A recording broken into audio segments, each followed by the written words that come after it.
ራስን ለማጥፋት ሙከራ ማድረግ ያስቀጣል ያስቀጣም። ሰላም እንደምናላችሁ ውድና የተከበራችሁ ቤተሰቦች፣ ዛሬ ይዤላችሁ የቀረብኩ በአንዳንድ አማርኛ ፊልሞችም ሆነ እንግሊዝኛ ፊልሞች አልፎ አልፎ በሚሰሩት ራሱን ለማጥፋት ሙከራ ያደረገ ሰው በሕግ የሚቀጣበት አግባብ፣ በማህበረሰቡም አልፎ አልፎ በተወሰኑ ማህበረሰብም እንደዚህ አይነት ግንዛቤዎች ይታያሉ። ራሱን ለማጥፋት ሙከራ ያደረገ ሰው በሕግ የሚቀጣበት አግባብ ግንዛቤዎች አሉ።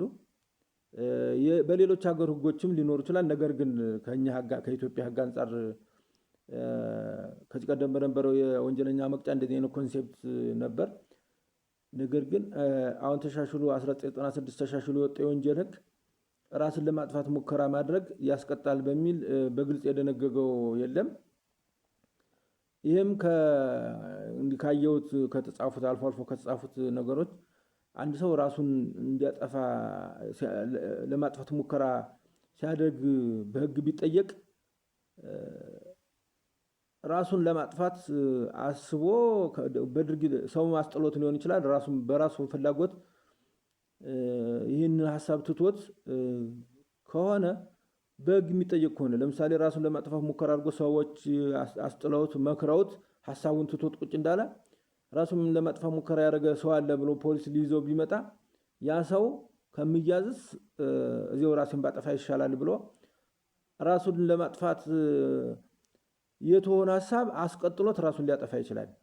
ከምታሰር ብሎ የሚፈራ ሰው አለ ስር። ስለዚህ ከምታሰር ብሎ ራሱን የተሆነ ሐሳብ ሊያስቀጥለውና ራሱን ሊያጠፋ ስለሚችል ራሱን ለማጥፋት ሙከራ ያደረገ ሰው ተጠያቂነቱ አግባብነት የለውም የሚል ጽሁፎች አንብቤያለሁ እኔ። ከዚህ ኮንሴፕት ሊሆን ይችላል። የኛ ህግ እንደዚህ አይነት ድንጋጌ የለውም።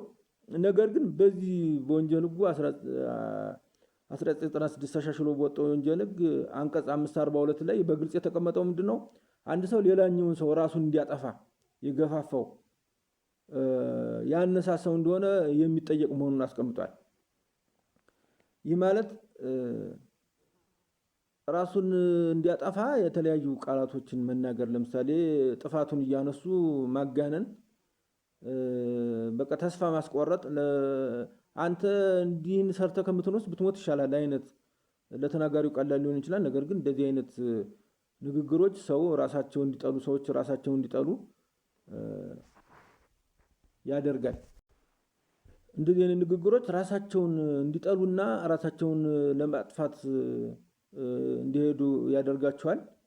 ስለዚህ የሰውን ችግር እየቆሰቆሱ ቁስልን እያነሱ ሰው ራሱን እንዲጠላና ራሱን እንዲያጠፋ ማነሳሳት በሃይማኖትም በእምነትም አግባብነት የለውም። ሰዎች ከችግራቸው እንዲወጡ ችግራቸውን እንዲረሱት ራሳቸውን ሰርቫይቭ እንዲያደርጉ ማገዝ መምከር እንጂ ችግርን እያነሱ እያስታወሱ ራሱን እንዲጠላና ራሱን እንዲገድል ማነሳሳት አግባብነት የለውም። በእምነትም በቅድም እንዳልኩ በእምነትም በሃይማኖትም በባህልም አግባብነት የለውም። በህግም ያስቀጣል ነው የሚለው።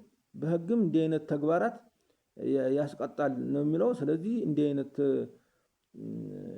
ችግር ያለባቸውን ሰዎች መምከር እንጂ ማበባስ አግባብነት የለውም የሚለውን ለማብራራት ነው።